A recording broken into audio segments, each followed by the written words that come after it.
Hello, everyone. My name is Richard Thomas, and I'm with Erica Calloway. Hi, and we are here to present on Change Wars Chapter 3. And so I'm going to move right to our presentation.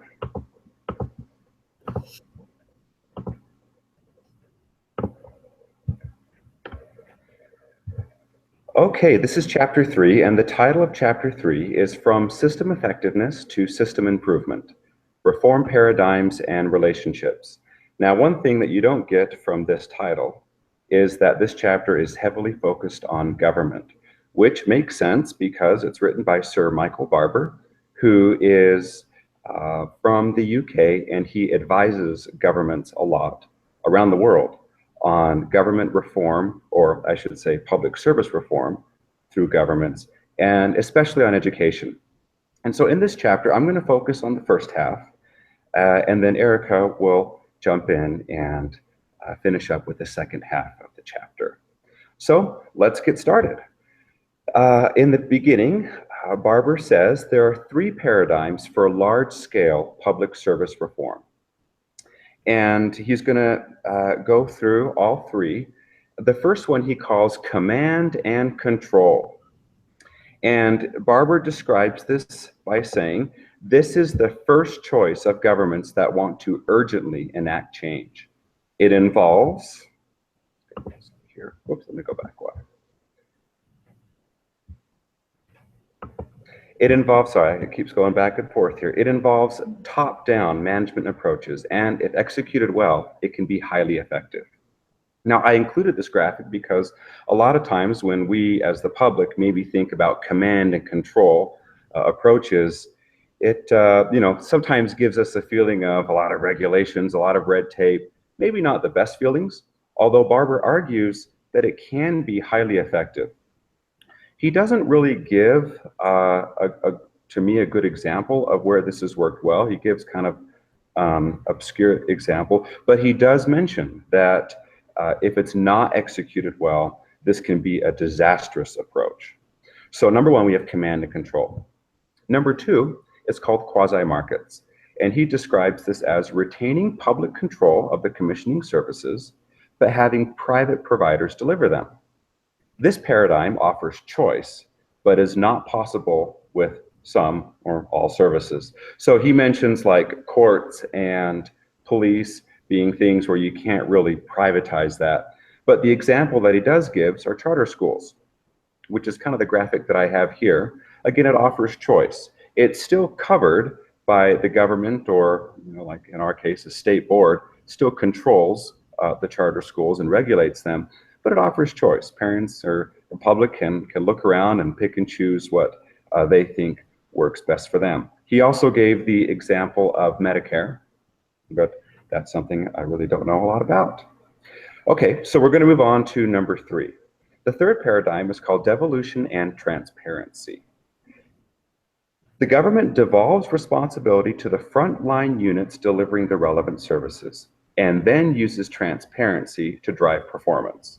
Units that succeed can be rewarded. Failing units can be subject to interventions and or shutdowns. And the example that Barber gives is No Child Left Behind.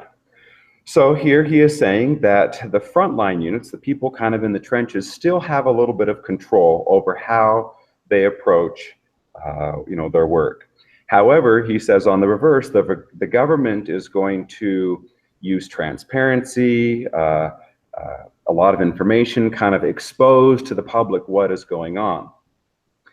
So probably out of the three paradigms, this is the one that I think I'm feeling or have felt a lot since I started teaching. And in the state of Utah, I have this graphic here on the side. Just a couple of years ago, the state of Utah, kind of going along with this paradigm, decided to give every school in the state a grade.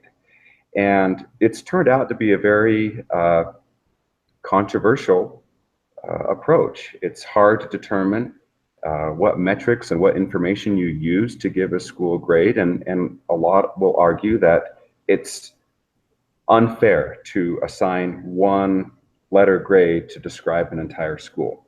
But again, the idea is transparency.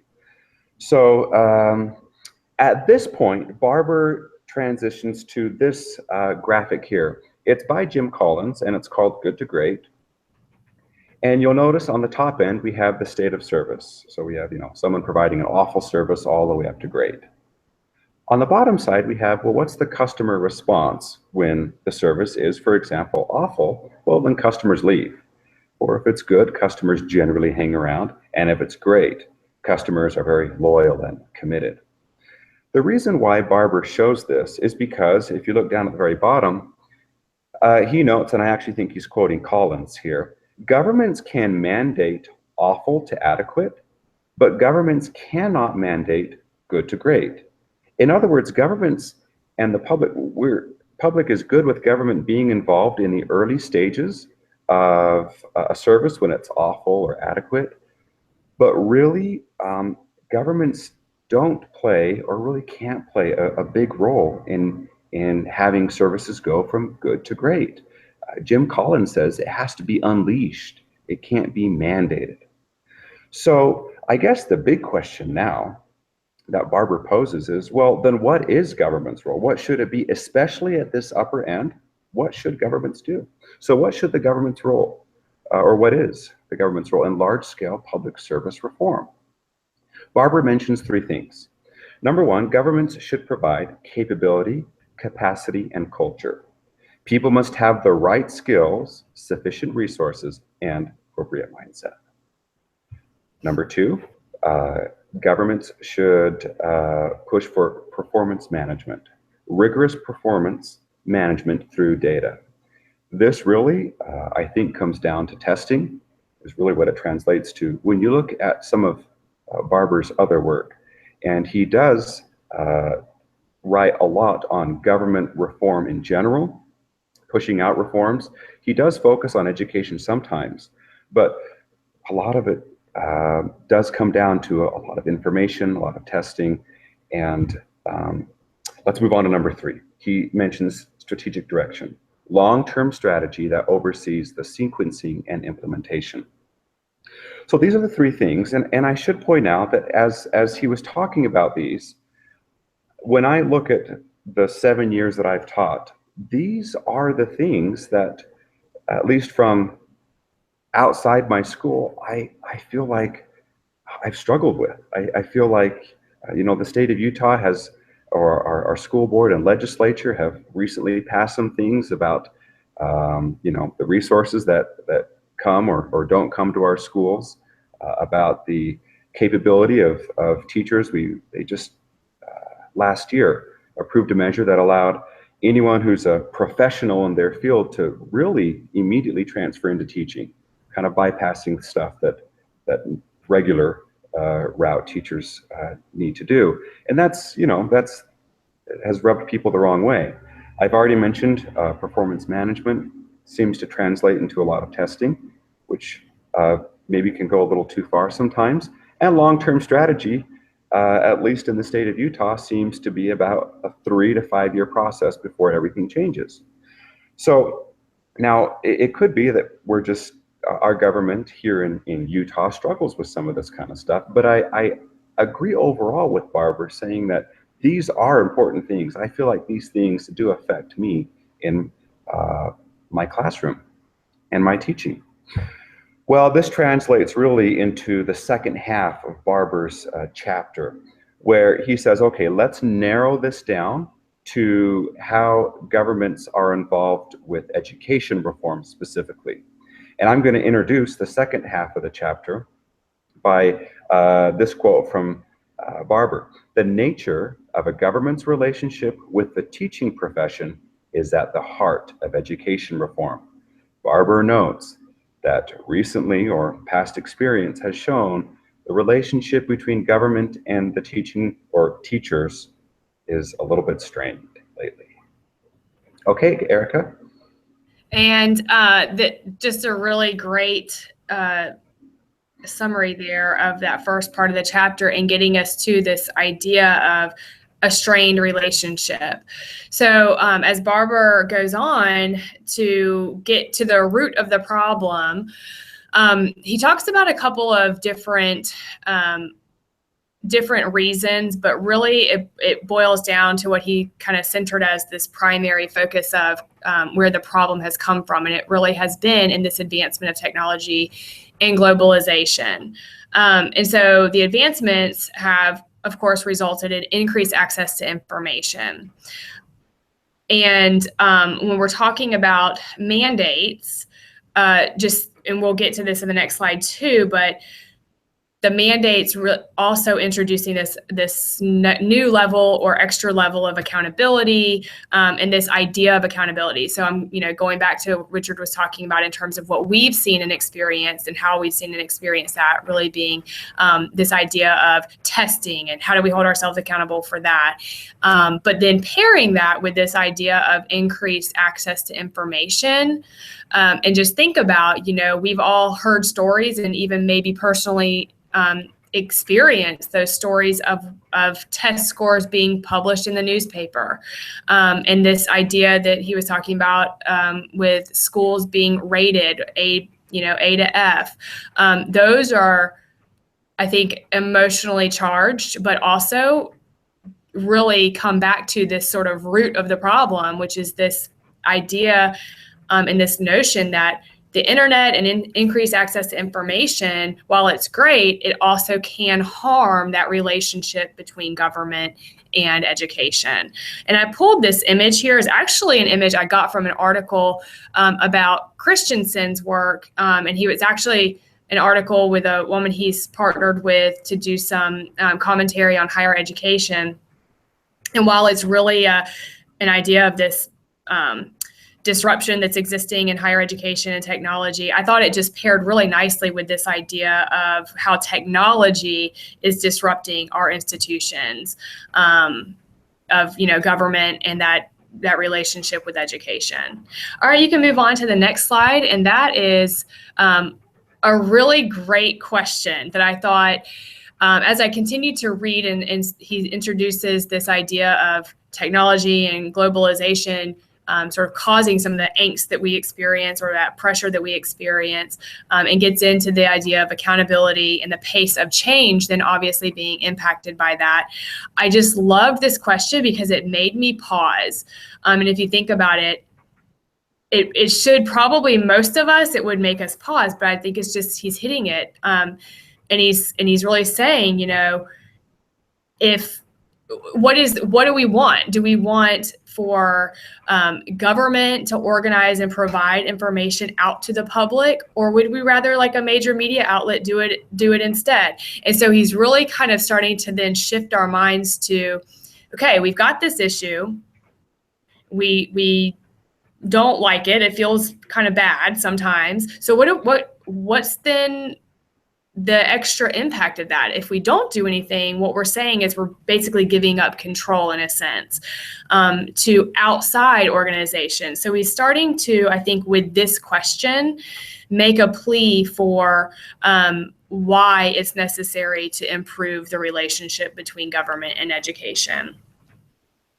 So this, like I said, leads to actually the need. So the next slide is all about what he says is the need for us and where we are right now in our relationship, personally, as an entity, an education entity.